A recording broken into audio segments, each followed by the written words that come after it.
Mr. Ronnie Jones is Commissioner of the State Gaming Control Board. Hey, Mr. Ronnie, how are you this morning?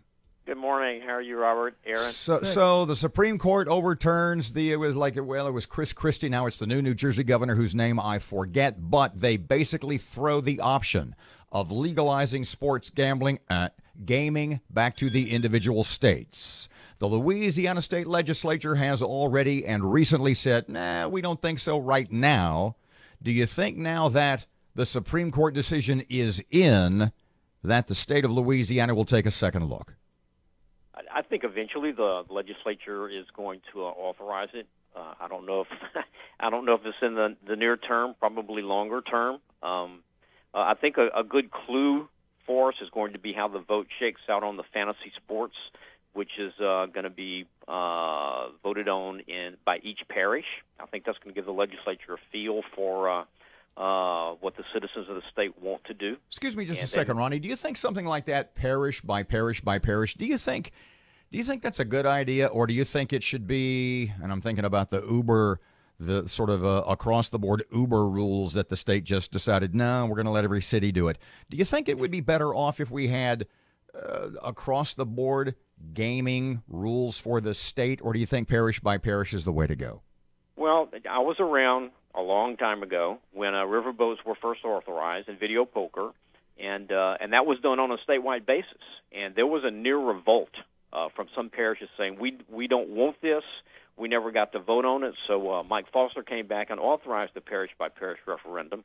I have no problem with each parish deciding what they want to do. From a regulatory standpoint, it doesn't create any issues for us. Does sports betting have the potential of bringing big money to Louisiana? No. Sport and that's been one of the arguments from the beginning. This is a cash cow. It's not. If you look at Nevada, sports betting amounts to perhaps 2 to 3% of all of their gaming revenue in the state. It's a low margin activity for in terms of revenue. But from my standpoint, from a regulator standpoint, I view this as being a way to start to undermine the black market of sports betting. I mean, let's face it. People every week in Louisiana are betting on LSU or in the fall on the Saints.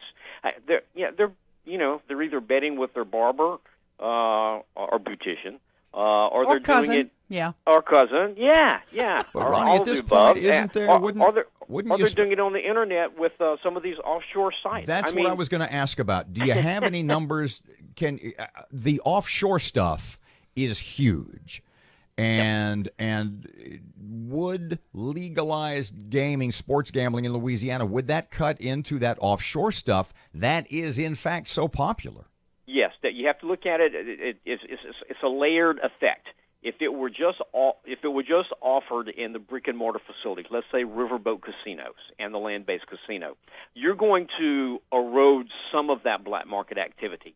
But I've been told by people who are a lot smarter than me, which is most of the people around, that know about sportsbook, that to really undermine and affect that black market, you have to offer sports betting through mobile applications so that you can sit at home and do it on your iPhone or at work or wherever you happen to be. The mobile application is what's going to really gut the black market of sportsbook out there. Ronnie, I know someone who does like to make an occasional sports bet. Okay. A friend of mine, okay? Yes. But this person would like to do it legally. Yes. Not that it being illegal stops this person. That person. Right. Will this be happening in Louisiana? This person supports the idea. If you were a betting man, would you think this is going to happen in Louisiana? You asked the guy on the Gaming Control Board if he's a betting man. That was nice. I'm not a betting man. It's going to happen. I don't know if it's going to be next year, 2 years, 5 years. Eventually, Louisiana will come around. Right now, Mississippi is the only state in the South and Southeast that's going to offer sports betting, and I'm just, strictly from a competitive standpoint, that makes Mississippi much more competitive as a gaming market than Louisiana does. At a time when Louisiana needs to be investing in a number of economic endeavors, and the legislature just didn't see fit to do this. Can we switch gears and go back to Diamond Jacks for a minute? Absolutely. Where are we on the possible move of Diamond Jacks from our community? I understand Tangipahoa Parish is out. What now? It's going to be up to the Peninsula Pacific and Brent Stevens. Brent and I have not talked since since both of the bills, the House bill and the Senate bill, sort of ran aground.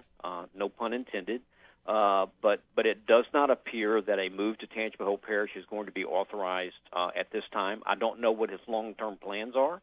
Right now, he's got a casino license to operate Diamond Jacks. He's got capital to invest.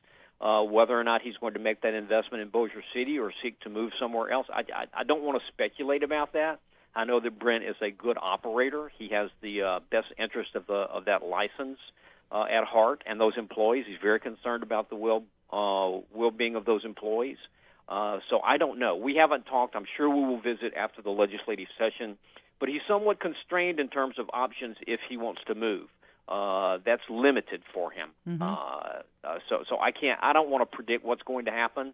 But right now, Diamond Jacks is licensed to operate in Bossier City, and that's where it is right now. Ronnie Jones, chairman of the State Gaming Control Board. Thanks for your time, my friend. Absolutely. Take care, guys.